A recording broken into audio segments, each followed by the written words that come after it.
வணக்கம் நண்பர்களே. உங்களுடைய ராசி பலன்கள் 2024ஆம் ஆண்டு எப்படி இருக்கும் அப்படிங்கிற விஷயத்தை பார்க்கறதுக்கு முன்னாடி ஒரு விஷயத்தை தெளிவாக புரிஞ்சுக்கோங்க.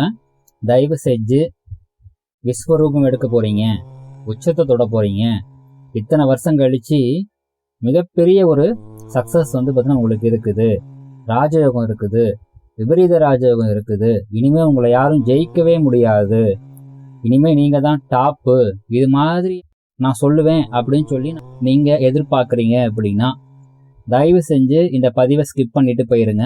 ஏன்னா நான் சொல்லக்கூடிய பலன்கள் உங்களுடைய சுயஜாதக பலனோடு கிட்டத்தட்ட ஒத்து போகும். சார் அப்படின்னா இந்த மாதிரி நிறைய பேர் பதிவு போடுறாங்களே சார், அப்படிலாம் நடக்கவே நடக்காதா சார் அப்படின்னா, லட்சத்துல ஒருத்தருக்கு நடந்தா பெரிய விஷயம். இருக்கிறது 12 ராசி. ஒவ்வொரு ராசியிலுமே இந்தியாவில் மட்டுமே 12 கோடி பேர் மேல இருப்பாங்க.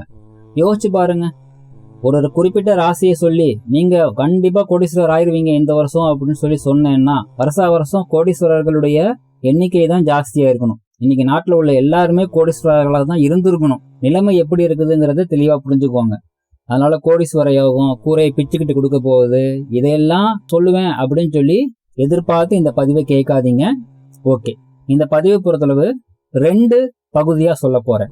முதல் பகுதியை பொறுத்தளவு ராசி பலன் அப்படிங்கிற அமைப்புல சொல்ல போறேன்.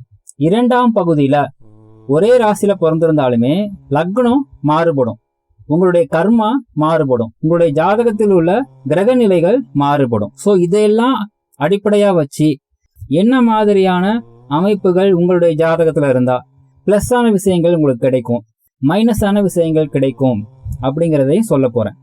இப்ப பகுதி 1க்குள்ள போகலாம். சிம்மம் ராசி அன்பர்களுக்கு பொறுத்தளவு பாத்தீங்கன்னா 2024ஆம் ஆண்டு கண்டக சனி அப்படிங்கிற அமைப்பு இருக்குது.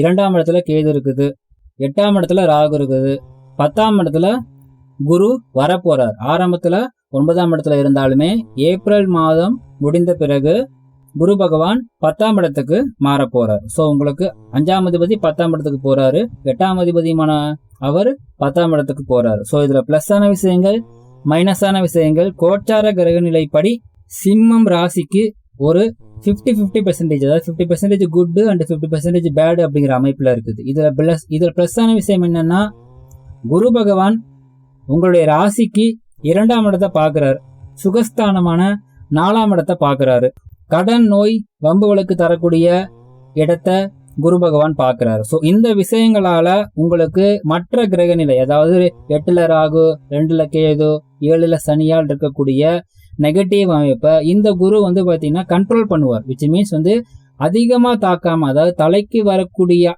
அளவுக்கு உள்ள பிரச்சனையை தலைப்பாகையோடு போக வைப்பதற்கு உரிய சப்போர்ட் அவர் கொடுப்பார்.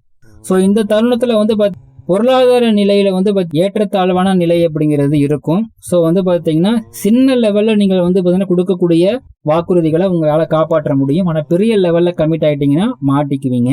முக்கியமான நல்ல விஷயங்கள் எல்லாம் ஆண்டின் தொடக்கத்துல உங்களுக்கு கொஞ்சம் சப்போர்ட்டிவா இருக்குது.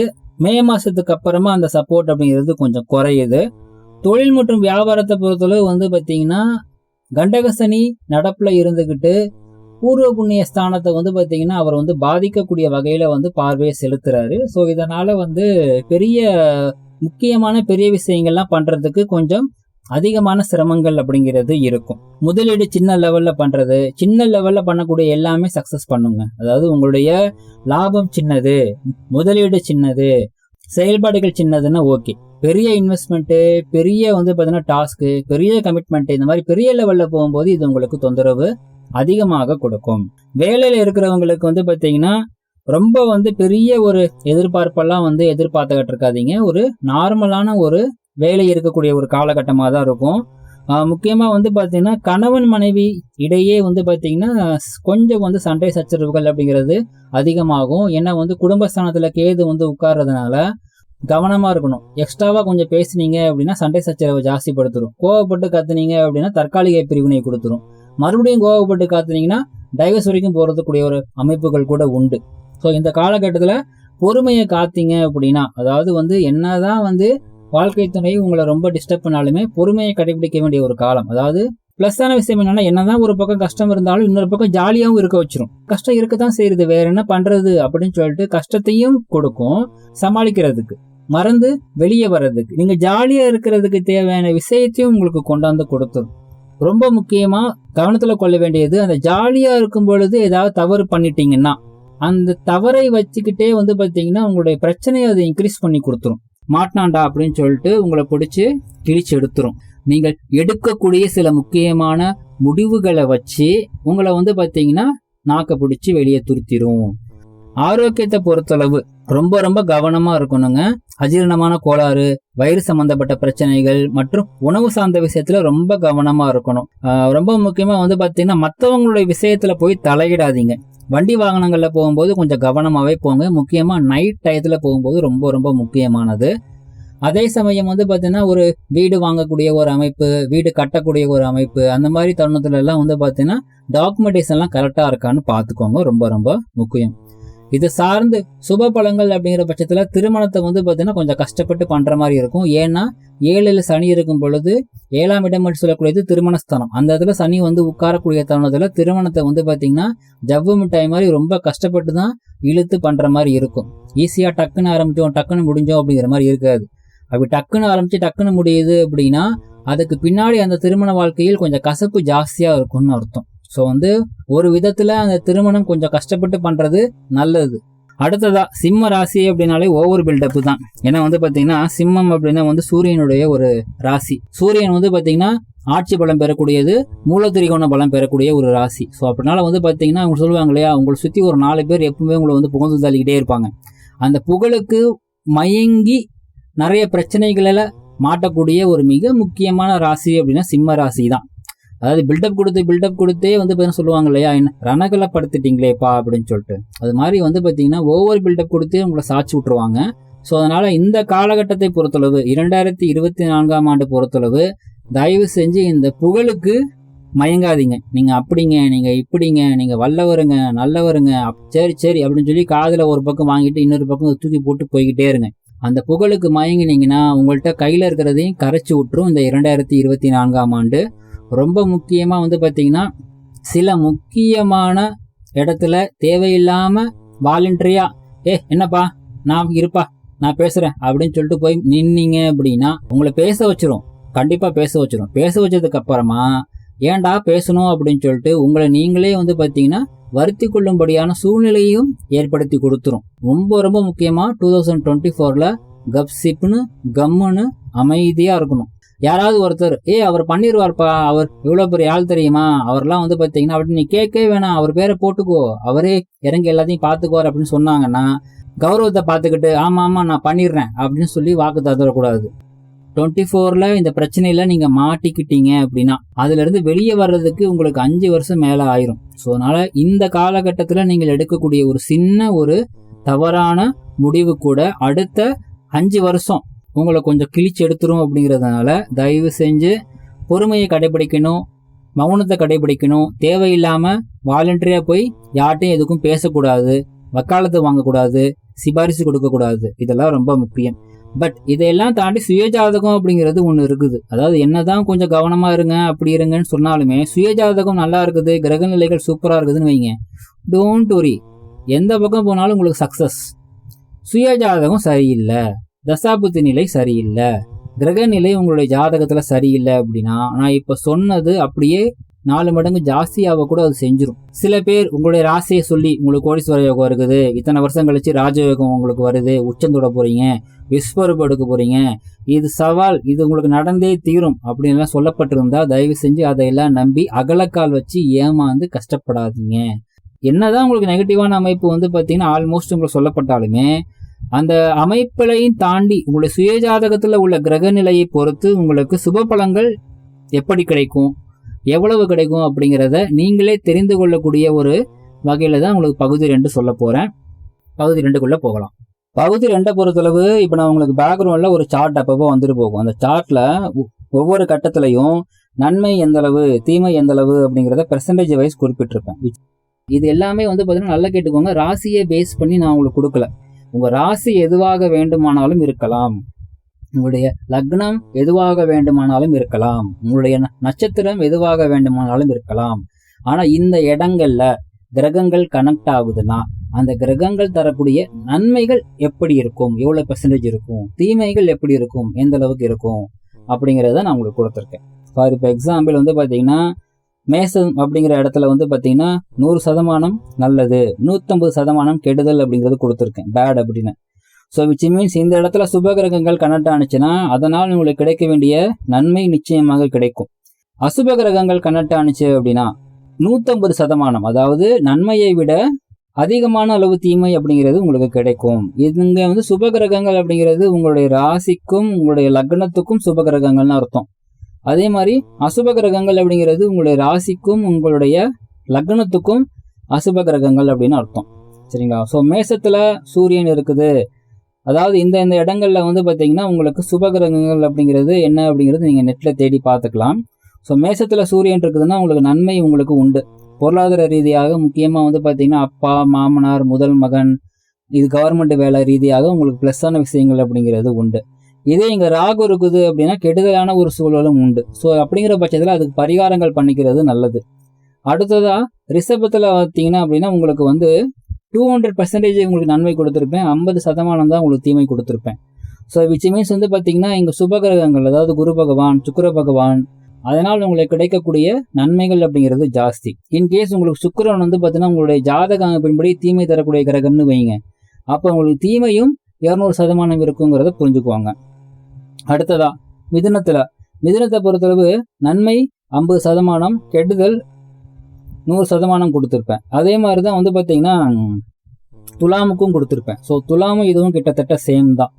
சரிங்களா? ஸோ இப்போ மிதுனத்திலையும் துலாம்லையும் உங்களுக்கு நன்மை தரக்கூடிய கிரகங்கள் இருந்துச்சுன்னா அந்த கிரகங்கள் மூலியமாக உங்களுக்கு பாதி நன்மைகள் தான் கிடைக்கும். இதே எங்கள் கெடுதல் தரக்கூடிய கிரகங்கள் இருந்துச்சுன்னா கண்டிப்பாக உங்களுக்கு கெடுதல்கள் அதிகமாக இருக்கும். முக்கியமாக அந்த இடத்துல வந்து பார்த்தீங்கன்னா ஒரு கேது இருக்குது, ராகு இருக்குது, சனி இருக்குது, அப்புறம் வந்து பார்த்தீங்கன்னா செவ்வாய் இருக்குது, செவ்வாய் சனி சேர்ந்து இருக்குது, செவ்வாய் ராகு சேர்ந்து இருக்குது, இந்த மாதிரியான அமைப்புகள்லாம் இருந்துச்சுன்னா கெடுதல்கள் அதிகமாக இருக்கும். இதே அந்த இடத்துல குரு இருக்காரு, சுக்கிரன் இருக்காரு, குருவும் சுக்கிரனும் சேர்ந்திருக்காரு, குருவும் சந்திரனும் சேர்ந்திருக்காரு, இந்த மாதிரி அமைப்புகள் இருக்கும்போது உங்களுக்கு கிடைக்க வேண்டிய நன்மைகள் பாதி தான் கிடைக்கும். சரிங்களா? இப்போ இதே வந்து கடகம் பாருங்க, கடகத்தில் உள்ள மாதிரி தான் தனுசுலையும் கொடுத்துருப்பேன். ஸோ கடகத்துலையும் தனுசுலையும் எந்த கிரகங்கள் இருந்தாலும் நன்மையானாலும் சரி தீமையானாலும் சரி பாதி தான் கிடைக்க போகுது. சரிங்களா? சிம்மத்தை பொறுத்தளவு உங்களுக்கு வந்து இதில் மேசத்தில் உங்களுக்கு எப்படி கொடுத்துருந்தனோ அப்படியே சேம் பேட்டர்ன் தான் சிம்மத்துக்கும். சரிங்களா? ஸோ சிம்மத்துலையும் சரி மேசத்துலையும் சரி நல்ல கிரகங்கள் இருக்குதுன்னா அந்த பலன் முழுமையாக உங்களுக்கு கிடைக்கும். கெட்ட கிரகங்கள் கனெக்ட் ஆனிச்சுன்னா அது கெடுதல்கள் ரொம்ப ஜாஸ்தியாக கொடுக்கும். சரிங்களா? அதே மாதிரி வந்து பார்த்தீங்கன்னா அடுத்தது, அதாவது கன்னியை பொறுத்தளவு வந்து பார்த்தீங்கன்னா 200% கெடுதல், 100% நன்மை. அதாவது இங்கே சுபகிரகங்கள் இருந்தது அப்படின்னா 100% நன்மைகளையும் கொடுத்து 200% கெடுதலையும் அதுவே கொடுக்கும். முன்னாடி உள்ளதுலலாம் வந்து பார்த்தீங்கன்னா சுபகிரகங்கள் தனியாக பலன், அசுபகிரகங்கள் தனியாக பலன். இங்கே எப்படி கொடுக்க போகுதுன்னா சுபகிரகம் சுபத்தையும் செய்யும் அசுபத்தையும் செய்யும். அதாவது நான் தான் வில்லன், நான் தான் ஹீரோ அப்படிங்கிற மாதிரி அவரே நல்லது பண்ணுவார், அவரே கெடுதலும் பண்ணுவார். சொல்லுவாங்களே, அவரே கொண்டாந்து பாம் வைப்பாராம், அப்புறம் அவரே வந்து கண்டுபிடிப்பாராம். அது மாதிரி கெட்டதையும் அவர் தான் பண்ண போறாரு, நல்லதையும் அவர் தான் பண்ண போறாரு. நல்லது முதல்ல பண்ணுவாரா கெட்டது முதல்ல பண்ணுவாரா அப்படிங்கிறது அவங்க சுயஜாதகத்தை பொறுத்து மாறுபடும். சரிங்களா? அடுத்ததா வந்து பாத்தீங்கன்னா விருச்சிகத்தை பொறுத்தளவு நல்லதும் கெட்டதும் முழுசா கிடைக்கும். நல்ல கிரகங்கள் வந்து பாத்தீங்கன்னா நல்லது செய்யக்கூடிய அதே தருணத்துல கெட்ட கிரகங்கள் கெட்டதையும் முழுசா செய்யும். சரிங்களா? ஸோ இப்போ உங்களுக்கு நல்லதும் கெட்டதும் சமமாக இருக்கும் பொழுது நல்லதும் உங்களுக்கு கிடைச்ச மாதிரி ஒரு ஃபீல் இருக்காது. கெட்டது வந்தால் கூட அந்த கெட்டது வந்து பார்த்தீங்கன்னா உங்களுக்கு ஒரு நெகட்டிவாக நம்ம எப்போ பார்த்தீங்கன்னா பெருசாக கொடுத்துறாது. சரிங்களா? அடுத்ததாக வந்து பார்த்தீங்கன்னா மகரம் பொறுத்தளவு வந்து நன்மை கொஞ்சம் ஜாஸ்தி. அதாவது மகரத்தில் நன்மை தரக்கூடிய கிரகங்கள் இருக்குதுன்னா உங்களுக்கு நன்மைகள் ஜாஸ்தி, கெடுதல் தரக்கூடிய கிரகங்கள் இருக்குதுன்னா கெடுதல்கள் குறைவு. ஃபார் எக்ஸாம்பிள் ராகு இருக்குது, சனி இருக்குது, சனி ராகு சேர்ந்து இருக்குது, செவ்வாய் ராகு சேர்ந்து இருக்குது, செவ்வாய் கேது சேர்ந்திருக்குது, செவ்வாய் சனி சேர்ந்திருக்குது, சுக்கிரன் ராகு சேர்ந்திருக்குது, சுக்கிரன் கேது சேர்ந்திருக்குது. இதெல்லாம் வந்து பார்த்தீங்கன்னா கெடுதலை வந்து பாதியாக கொடுக்கும். குரு இருக்குது, குரு சுக்கிரன் இருக்குது, குரு சந்திரன் சேர்ந்திருக்குது, அப்படிங்கிற அமைப்புல எல்லாம் வந்து பார்த்தீங்கன்னா நன்மையை முழுசா கொடுக்கும். அடுத்ததா வந்து பார்த்தீங்கன்னா கும்பத்தை பொறுத்தளவு வந்து பார்த்தீங்கன்னா 300% நல்லது பண்ணும், 300% கெடுதல் பண்ணும். அதாவது குருவோ சுக்கிரனோ இருந்ததுன்னா 300% நன்மை உண்டு. குருவையும் சுக்கிரனையும் தவிர வேறு எந்த கிரகங்கள் இருந்தாலும் 3 மடங்கு கெடுதல் அப்படிங்கிறது பண்ணும். அது சந்திரனா இருந்தாலும் சரி, சந்திரன், செவ்வாய், புதன், அப்புறம் சனி, ராகு, கேது, யார் இருந்தாலுமே அங்க கெடுதல் அப்படிங்கிறது 3 மடங்கு அதிகமாக இருக்கும். சரிங்களா? இதுல மீனம் தான் ரொம்ப ரொம்ப முக்கியம். இங்க பாத்தீங்கன்னா உங்களுக்கு கண்ணில எப்படி சொன்னேன், கண்ணில பாத்தீங்கன்னா கெட்டதையும் நான் தான் பண்ணுவேன். யாரும் அடிக்கக்கூடாதுன்னு கிடையாது, அடிக்கலாம், ஆனா நான் தான் அடிப்பேன் அப்படிங்கிற மாதிரி பாத்தீங்கன்னா கன்னி. இங்க மீனம் எப்படி இருக்குதுன்னா பாத்தீங்கன்னா நான் மட்டும்தான் அடிப்பேன் அப்படிங்கிற மாதிரி கெடுதல் மட்டும்தான் இங்க இருக்குது. நன்மை அப்படிங்கிறது ரொம்ப ரொம்ப குறைவு. அப்படி கிடைக்கணும் அப்படின்னா உங்க ஜாதகம் பூர்வ புண்ணிய பலம் அதிகம் கொண்ட ஜாதகமா இருக்கணும். ஸோ மீனத்துல ஒரு கிரகம் இருக்குதுனாலே அது 300% கெடுதல் கொடுக்கும். விச் மீன்ஸ் 3 மடங்கு கெடுதல் அப்படிங்கிறது கொடுக்கும். இதே அசுப கிரகங்கள் இருக்குதுன்னு வைங்க, அது இன்னும் பாத்தீங்கன்னா ஜாஸ்தியா கொடுக்கும். ஃபார் எக்ஸாம்பிள் குரு இருக்குது, சுக்கிரன் இருக்குது, சந்திரன் இருக்குது அப்படிங்கிற பட்சத்துல 3 மடங்கு கெடுதல். இதே பாத்தீங்கன்னா செவ்வாய் இருக்குது, சனி இருக்குது, அங்கேயே ராகு இருக்குது, ஆனா அங்கேயே கேது இருக்குது, செவ்வாய் சனி சேர்ந்து இருக்குது, செவ்வாய் கேது சேர்ந்து இருக்குது, சுக்கிரன் ராகு சேர்ந்து இருக்குது, சுக்கிரன் கேது சேர்ந்து இருக்குது, சனி ராகு சேர்ந்து இருக்குது, சனி கேது சேர்ந்து இருக்குது, சுப கிரகமும் அசுப கிரகமும் கலந்து இருக்குது. இந்த மாதிரி நிலையில மீனத்துல எந்த கிரகங்கள் கனெக்ட் ஆனாலுமே 3 மடங்கு கெடுதல், மாற்றுக்கிறதே இல்லை. ஸோ கிரக சேர்க்கையை பொறுத்தளவு அந்த கெடுதல் ஜாஸ்தி ஆகிட்டே தான் போக போகுது. ஸோ ரொம்ப ஒஸ்டான ஒரு இதுல ஃபர்ஸ்ட் பிளேஸ்ல மீனம், செகண்ட் பிளேஸ்ல கன்னி அப்படிங்கிறது இருக்குது. பட் இதையெல்லாம் தாண்டி ஒன்று இருக்குது, தசாபுத்தி அப்படின்னு. அந்த தசாபுத்தி நல்ல தசாபுத்தியா இருந்துச்சுன்னா இதுல உள்ள நன்மையை அது அதிகரிக்க செய்யலாம் அல்லது குறைக்க செய்யலாம். அதே மாதிரி தீமையை கூட அது குறைக்க செய்யலாம் அல்லது தீமையை வராம தடுக்கலாம். இந்த சக்தி எல்லாம் யாருக்கு இருக்குதுன்னா தசாபுத்திக்கு இருக்குது. ரொம்ப முக்கியமா இது பகுதி 3ங்கிற ஒரு செக்ஷன் பாத்தீங்கன்னா இது சொல்ல போறேன். பட் இது பாத்தீங்கன்னா ஒரு ஸ்பெஷல் பரிசு மாதிரி பகுதி 3க்குள்ள போகலாம். அதாவது உங்களுடைய ராசி பலன் அப்படிங்கிறதையும் தாண்டி உங்களுடைய லக்னம்னு ஒண்ணு இருக்குது. அதாவது உங்களுடைய ராசியில பிறந்திருக்கிற எல்லாருமே 12 லக்னம் இருக்குது. 12 லக்னத்துல ஏதாவது ஒரு லக்னத்துல பிறந்திருப்பீங்க. ஸோ அதன்படி உங்களுடைய லக்னம் என்ன அப்படிங்கிறத வச்சு மிக முக்கியமான பலன். இதை எதை பேஸ் பண்ணி உங்களுக்கு கொடுத்துருக்கேன் அப்படின்னா, சனி பகவான் இந்த வருடம் முழுவதும் கும்பத்துல தான் உட்கார்ந்துருப்பாரு. ஸோ அதன் அடிப்படையில மேசம் லக்னம் அப்படின்னா ஆசைகள் கண்டிப்பாக நிறைவேறும். முக்கியமா கும்பத்துல குரு சுக்கிரன் தொடர்பு இருந்தால் மட்டும்தான். ரிஷபம் வேலை மற்றும் தொழில முன்னேற்றம் இருக்கும். மிதுனம் அகலக்கால் வைக்காம இருந்தீங்கன்னா வெற்றி உண்டு. கடகம் தனிமை கொடுக்கும், இதை சாதகமா மாத்திக்கிட்டீங்கன்னா வெற்றி கிடைக்கும். சிம்மம் பிடிக்காத சூழல் இருந்தால் கூட மிகவும் பிடித்த விஷயங்கள் நடக்கும். கன்னி கடன் மற்றும் குடும்ப பிரச்சனைகள் அதிகமாகும். துலாம் தடையும் அவமானத்தையும் தாண்டி சுபகாரியம் நடக்கும். விருச்சிகம் நல்ல கர்மாக்கள் பெறுவதற்கு புண்ணிய காரியங்கள் செய்ய வேண்டிய காலம். தனுசு குடும்ப உறவுகள் விஷயத்தில் கவனமா இருங்க. மகரம் திடீர் அவமானங்கள் எதிர்கொள்ள வேண்டியிருக்கும். கும்பம் மன உளைச்சல், தனிமை, பிடிக்காத சூழலில் இருக்கும் காலம். மீனம் நிம்மதியின்மை, அவமானம் என்பது தரும்.